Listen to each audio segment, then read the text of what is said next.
Hello student, आप कैसे हैं। मैं वीरेंद्र कुमार आपका स्वागत करता हूं आपके हमारे यूट्यूब चैनल वर्ल्ड अड्डा पे। बच्चों, लास्ट सेशन में हम लोगों ने मिसलेनियस एक्सरसाइज देख रहे थे एनसीईआरटी का। उस पर कुछ क्वेश्चन भी डिस्कस किया था। क्वेश्चन नंबर 1 डिस्कस किया था, 3 डिस्कस किया था, 12 डिस्कस किया था और 5 क्वेश्चन डिस्कस किया था। ठीक है, तो आज के सेशन में हम लोग मिसलेनियस के डाउट्स को डिस्कस करने वाले हैं, जो आपको हो सकता है कुछ प्रॉब्लम आ रही हो, कुछ स्टूडेंट्स को नहीं भी आ रही होंगी। ठीक है, तो आज का लेक्चर बस ये डिस्कस करने वाले हैं हम लोग मिसलेनियस पोर्शन को। तो आज का सेशन स्टार्ट करने से पहले मैं बच्चों फिर से आपके साथ कहूँगा, जो हमारे साथ नए व्यूअर जुड़े हुए हैं, उनका कोई भी लेक्चर अगर मिस हुआ हो तो डिस्क्रिप्शन बॉक्स में जाइए, आपको सारा डिटेल मिल जाएगा। ठीक है, और जो पुराने व्यूअर हैं बच्चों, अगर आपको समझ में आ रहा है तो लाइक ज़रूर किया करिए, शेयर करिए दोस्तों के साथ, और बेल आइकन को ज़रूर प्रेस किया करिए, उसमें ऑल पे सेलेक्ट किया करिए, जिससे आपको जो भी क्लासेस, चाहे वो जेई की हो, चाहे 11th की हो, चाहे 12th की हो, ठीक है, या जीके जीएस की जो भी क्लासेस चल रही होंगी, ईच एंड एवरी क्लासेस का जो नोटिफिकेशन है वो आपको पर डे मिलता रहेगा। ठीक है, तो आज के सेशन में जैसा मैंने बताया कि आज हम लोग क्या पढ़ने वाले हैं, मिसलेनियस पोर्शन के कुछ क्वेश्चन डिस्कस करेंगे आपके साथ। चलिए स्टार्ट करते हैं। आपके एनसीईआरटी बुक से डिस्कस कर रहे हैं हम लोग। ठीक है, चलिए लेते हैं हम लोग।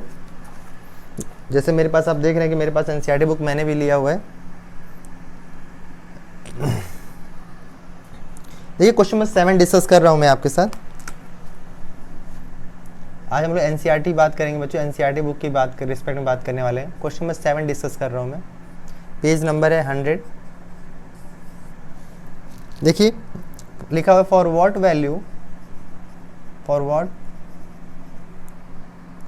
वैल्यूज ऑफ एक्स, हमें एक्स की वैल्यू निकालना है बच्चों। 1 2 1 दिया हुआ है हमारे पास, यहाँ पे 3/3 का मैट्रिक्स दिया हुआ है, और यहाँ पे 0 2 x दिया हुआ है, that will be again 0, null matrix दिया हुआ है। 1 2 0 2 0 1 1 0 2 दिया हुआ है। ठीक है, ये क्वेश्चन है बच्चों, देखते हैं इसको हम लोग सोल्यूशन करके क्या आता है, कैसे करेंगे। आपसे x की वैल्यू पूछी गई है और उसकी बोला जा रहा है इसको मल्टीप्लिकेशन करने पे क्या आ रहा है, नल मैट्रिक्स आ रहा है। तो देखो हमारे पास कितनी मैट्रिक्स है, आप देख रहे हो 3 है, और जब भी 3 मैट्रिक्स से मल्टीप्लिकेशन की बात करते हैं तो वहाँ पे आपको याद करो, हम लोग एसोसिएटिव लॉ फॉलो कर सकते हैं। याद है ना एसोसिएटिव लॉ क्या होता था? अगर आपको याद होगा, एसोसिएटिव लॉ की अगर हम लोग बात करते थे बच्चों, वहाँ पे हमने सीखा था कि हमारे पास 3 मैट्रिक्स अगर मल्टीप्लाई में अगर दिया हो, ऐसे फॉलो करो, या पहले आप ए का मल्टीप्लाई बाद में करो, पहले बी सी का जो मल्टीप्लाई से कर लो, उसके बाद जो आएगा इससे कर लो आप। तो आप किसी को भी ए बी सी, अब मान लो आप पहले, सबसे पहले मैंने क्या सीखा, सबसे पहले आप जब भी आप सोल्यूशन करोगे सबसे पहले ऑर्डर लिखोगे आप। देखो पहला क्या दिया हुआ है, 1 2 1 दिया हुआ है, इसका ऑर्डर अगर बात करें हम लोग 1/3 है बच्चों, 1 रो 3 कॉलम है। अगेन आपको 3/3 जो मैट्रिक्स दिया, अगर हम उसकी बात करें 1 2 0 2 0 1 1 0 2 जो दिया है बच्चों, अगर इसकी बात करें 3/3 मैट्रिक्स, इसमें कोई दिक्कत नहीं है आपको। अगेन देखिए आपको क्या दिया है, 0 2 x दिया हुआ and that will be given here, 3 row 1 column है, इसकी वैल्यू आपको नल मैट्रिक्स के बराबर दिया हुआ है। तो आप चाहे तो देखो पीछे से मल्टीप्लाई करना शुरू करो, चाहे आगे से मल्टीप्लाई करो। आप देखिए एसोसिएटिव लॉ फॉलो कर रहा है, तो हम कह सकते हैं देखो इसकी, अगर हम इसकी मल्टीप्लिकेशन की बात कर रहे हैं इन दोनों की, तो यहाँ देखो क्या लिखा है 3 और यहाँ भी लिखा है 3, तो इन दोनों आपस में बराबर है बच्चों। अगर आपस में बराबर हो तो हम लोग क्या कर सकते हैं, मैट्रिक्स मल्टीप्लिकेशन कर सकते हैं। अगर मैट्रिक्स मल्टीप्लिकेशन करें तो क्या आएगा बताओ, इसका 1 और यहाँ क्या लिखा 1, यहाँ पहले का क्या बच रहा है रो, और यहाँ क्या बच रहा है कॉलम। तो आप देख सकते हैं जो भी आने वाला होगा उसमें 1 रो 3 कॉलम हो गए बच्चों। ठीक है, तो फर्स्ट रो का फर्स्ट कॉलम से मल्टीप्लाई करेंगे क्या आएगा, 1 1 जा 1 हो जाएगा, इसका इसके साथ करेंगे तो 2 1 जा 2 हो जाएगा, एंड देन 1 1 जा 1। चलिए मैं इसको पहले लिख देता हूँ, उसके बाद बनाएंगे हम लोग। ठीक है, फिर सेकेंड कॉलम से मल्टीप्लाई करिए, 1 × 2 हो जाएगा, प्लस 2 × 0 हो जाएगा, देन फर्दर 1 × 0 हो जाएगा। ठीक है, ये आपका सेकेंड रो का एलिमेंट, सेकेंड कॉलम का एलिमेंट आ गया बच्चों। फर्स्ट रो थर्ड कॉलम से मल्टीप्लाई करिए। ठीक है, आप ये रूल लिख चुके हो, मैं इसे इरेज कर दे रहा हूँ क्योंकि स्पेस चाहिए था मुझे। देखो 1 का 0 से मल्टीप्लाई करोगे आप, प्लस 2 × 1 हो जाएगा, देन 1 × 2 हो जाएगा। ये आपका 1 रो 3 कॉलम का मैट्रिक्स आ गया बच्चों। और ये आपके आगे क्या दिया उसको भी लिख लेते हैं, 0 2 x दिया हुआ था इक्वल टू नल मैट्रिक्स। ठीक है, फिर से देख लीजिए, एक बार यहाँ लग के यहाँ 1 आएगा, 2 2 जा 4 हो चुका होगा, प्लस 1 हो चुका है बच्चों, फिर इसी तरह यहाँ पे किए थे आप, 2 आ जाएगा, 0 आ जाएगा, देन 1 अगेन 0 आ जाएगा, यहाँ आ जाएगा 0 2 आ चुका है, ये आपके आएगा 0 2x। ठीक है, अब इसको ऐड करो, कितना आएगा देखो, 5 आ गया, 2 4, और ये जो है बच्चों 0 2x equal to null matrix. अब इसका ऑर्डर देखो 1/3 है और इसका ऑर्डर क्या है 3/1 है। ओके, अब 1/3 है, 3/1, तो फिर से देखो ये वाला जो है ये आपस में क्या है, ये दोनों आपस में बराबर है। अगर बराबर होंगे तो हमने क्या सीखा है, मैट्रिक्स मल्टीप्लिकेशन कर सकते हैं, तो मैट्रिक्स से मल्टीप्लिकेशन करेंगे तो फर्दर वही। अब मैट्रिक्स देखो, अब ये कर रहे हो बराबर, तो ध्यान देखो जो नया मैट्रिक्स आने वाला है 1/1 रो का आने वाला है, मतलब 1 रो 1 कॉलम का आएगा, राइट। तो 5 अगर 0 से मल्टीप्लाई करो तो 5 × 0 हो जाएगा, प्लस 2 × 2 हो जाएगा, प्लस 4 × x हो जाएगा, और ये किसके बराबर है बच्चों, नल मैट्रिक्स है। तो अब ये जिस ऑर्डर का होगा उसके अकॉर्डिंग नल मैट्रिक्स लिख लीजिए। जैसे ये हमारे 1/1 ऑर्डर का है तो नल मैट्रिक्स भी क्या लिख लीजिए, 1/1 ऑर्डर का लिख लीजिए आप। तो देखो क्या आने वाला है यहाँ, फर्दर कंपेयर कर सकते हैं आप, इसके अंदर अगर इसके दो इक्वल मैट्रिक्स रिस्पेक्ट में करस्पॉन्डिंग एलिमेंट भी बराबर होते हैं तो कितना आने वाला है 4। ठीक है, यहाँ से 0 आ जाएगा, 4x इक्वल टू 0 आ जाएगा बच्चों। तो यहाँ देखो फाइनली कितना आने वाला, 4x equal to -4 and that will be x equal to -1। ये आपका आंसर है।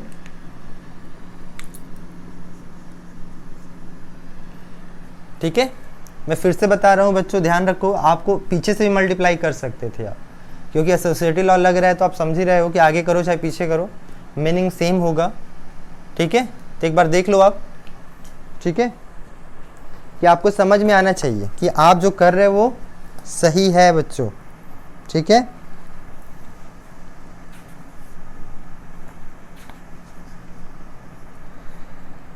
ठीक है, तो ये हो गया क्वेश्चन नंबर हम लोगों ने डिस्कस कर लिया 8। ओके, चलिए क्वेश्चन नंबर और डिस्कस करते हैं हम लोग, सॉरी 7 डिस्कस किया। अब क्वेश्चन नंबर इस देखिए सेम इस क्वेश्चन नंबर 9 है बच्चों, 9 भी आप कर सकते हो। ठीक है, क्वेश्चन नंबर 13 डिस्कस कर रहा हूं मैं आपके लिए। ठीक है,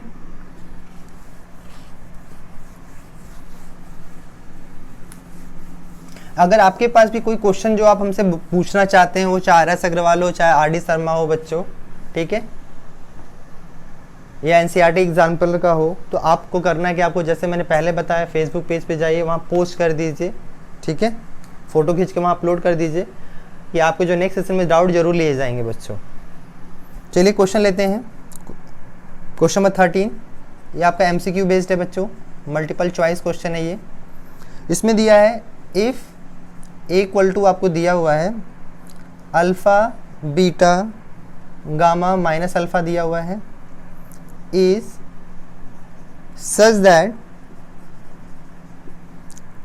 A² इक्वल टू I दिया हुआ है। आपसे पूछा जा रहा है देन ऑप्शन आपके पास है, फर्स्ट ऑप्शन गिवन है बच्चों 1 + α² + बीटा गामा लिखा हुआ है। सेकेंड ऑप्शन है 1 - α² + beta gamma equal to 0। Third option है 1 - α² - beta gamma, and last option है 1 + α² - बीटा गामा इक्वल टू 0। ठीक है, आपको जैसे पता है कि नए पैटर्न में हमारे पास MCQ आ रहा है, तो आपको MCQ के लिए प्रिपेयर रहना है बच्चों। 10 क्वेश्चन MCQ में आ रहे हैं, तो आपको वो भी क्वेश्चन सही करना है। तो आपके MCQ सही होने चाहिए, क्योंकि वो 10 मार्क्स के लिए आपको बस ऑप्शन सही करने होते हैं, मार्क करने होते हैं। तो आपको इसके लिए भी अपने से प्रिपरेशन करके चलनी है कि वो मार्क्स मेरे गलत ना हो। चलिए देखते हैं। देखो यहाँ पे क्या दिया हुआ है, आप करा A इक्वल टू आपको गिवन है, करा A² equal to identity matrix है, तो आपका कौन सा ऑप्शन सही होगा उसके बारे में बात किया जा रहा है। चलिए देखते हैं। देखो आप ध्यान से, A आपको गिवन है, आपको A गिवन है। A हमारे पास 2/2 ऑर्डर का मैट्रिक्स दिया, alpha beta gamma minus alpha. ठीक है, ये आपका 2/2 ऑर्डर का मैट्रिक्स दिया हुआ था। एज वेल एज हमें दिया हुआ है A² इक्वल टू I। तो A² का मतलब आपको याद रखिए कि A का A से मल्टीप्लाई करने की बात कर रहा है बच्चों। ठीक है, तो हमारे A पास क्या देखिए alpha beta gamma minus alpha है, ये इसका मल्टीप्लाई करेंगे alpha beta gamma minus alpha, that will B identity matrix. Identity matrix पता है आपको 0 0 1 ऐसा लिख दिया आपने बच्चों। तो पहले मल्टीप्लाई करो फिर कंपेयर करना है आपको। चलिए मल्टीप्लाई करते हैं हम लोग। ये 2/2 ऑर्डर का है, ये भी 2/2 ऑर्डर का है, तो ये आपस में देखो ये दोनों बराबर हैं, तो जो मैट्रिक्स आने वाला बच्चों वो 2/2 ऑर्डर का आएगा। अल्फ़ा अगर अल्फ़ा से मल्टीप्लाई करें तो अल्फ़ा स्क्वायर आ गया बच्चों, इसका इससे मल्टीप्लाई करेंगे तो बीटा गामा आ जाएगा, ठीक है। फिर इसका इससे मल्टीप्लाई करेंगे तो अल्फ़ा बीटा, इसका इससे करेंगे तो माइनस अल्फ़ा बीटा आ जाएगा। अगेन इसका इसके साथ करेंगे तो गामा अल्फ़ा, यहाँ करेंगे तो माइनस अल्फ़ा गामा आ जाएगा, और इसका इसके साथ करेंगे बच्चों तो beta gamma minus minus plus alpha square, and that will B 1001 के बराबर आ जाएगा। तो देखो ये क्या आ रहा है, यहाँ 0 आ रहा है, ये भी 0 आ रहा है, तो फाइनली आपके पास क्या मिल रहा है, देखो तो alpha square beta gamma 0 0 alpha square beta gamma, ये किसके बराबर है बच्चों, 1001 के बराबर है। अब देखो ये 2/2 ऑर्डर का ये भी है, 2/2 ऑर्डर का ये भी है, ठीक है। अब दो मैट्रिक्स अगर इक्वल कब हो सकते हैं, मैंने आपको इक्वलिटी ऑफ मैट्रिक्स शुरुआत के लेक्चर में समझाया था कि दो मैट्रिक्स इक्वल तब हो सकते हैं जब उनका ऑर्डर सेम हो, ऑर्डर भी सेम हो as well as corresponding element भी सेम हो जाएगा। जैसे देखिए यहाँ पे क्या लिखा है, A11 एलिमेंट तो इसके A11 एलिमेंट से कंपेयर होगा, A12 एलिमेंट इसके A12 से कंपेयर करोगे, A21 एलिमेंट के A21 से, A22 इसका A22 से, तो कंपेयरिंग कर लेंगे।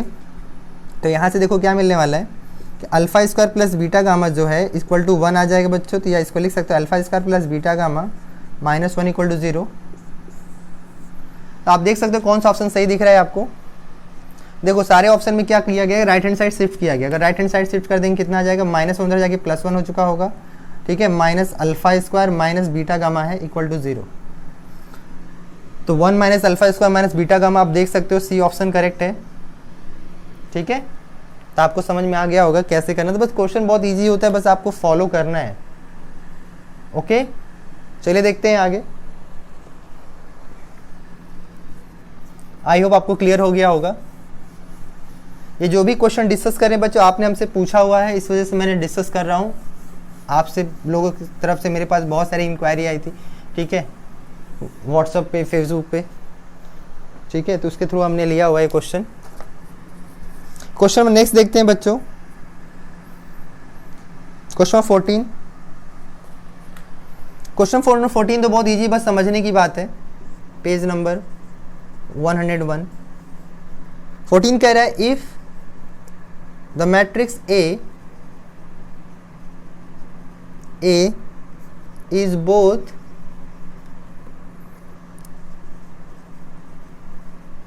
symmetric and skew symmetric,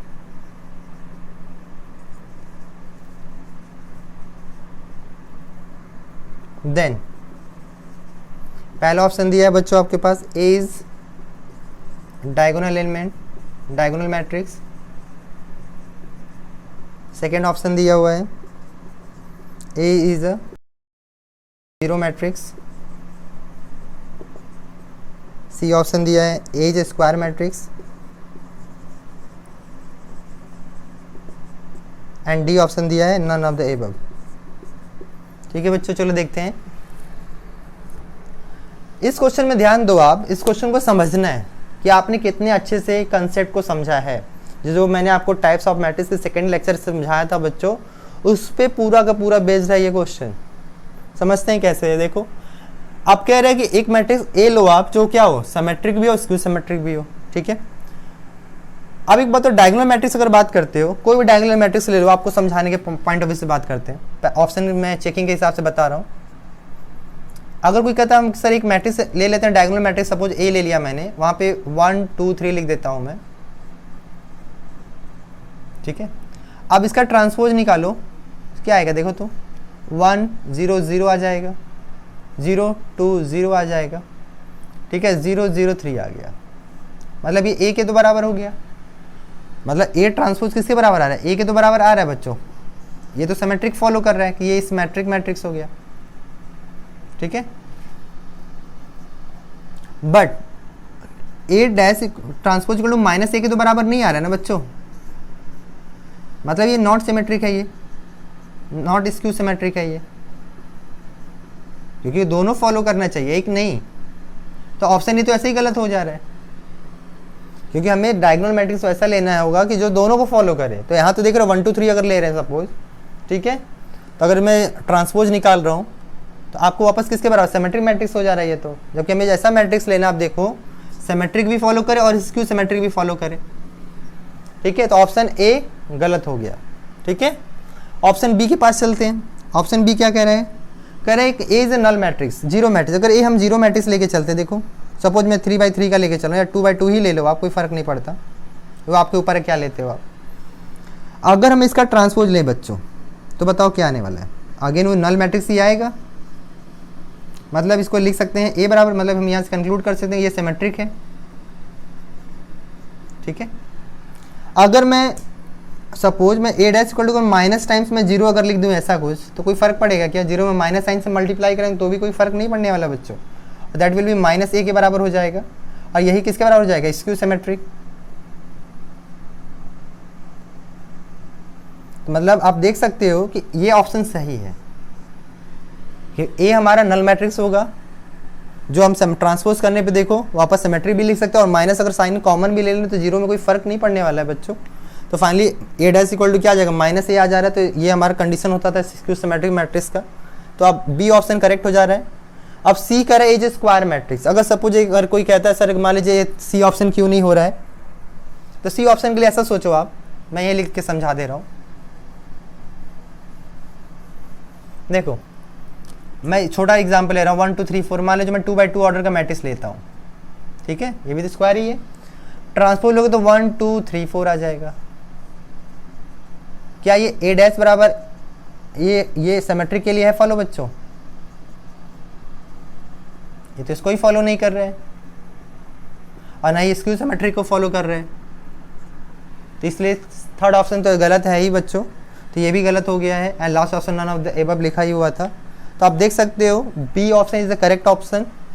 I hope आपको क्लियर हो गया होगा कि आपका जो डाउट था कि क्यों हम नल मैट्रिक्स ले रहे हैं सर, ठीक है। चलिए क्वेश्चन नंबर 15 ले लेते हैं। 15 वाला क्वेश्चन बहुत इंपॉर्टेंट बच्चों, बहुत बार कॉम्पिटिटिव एग्जाम में भी आया हुआ है, जो BHU एंट्रेंस होता है उसमें भी बहुत बार पूछा गया है, एज वेल एज आपके बोर्ड एग्जाम में भी बहुत बार आया हुआ है। ऐसा क्वेश्चन है ये क्वेश्चन नंबर 15, ठीक है। इसको देखते हैं बहुत अच्छी तरीके से क्या है question number 15। Question number 15 page number 101 कह रहे हैं कि if A is a square matrix such that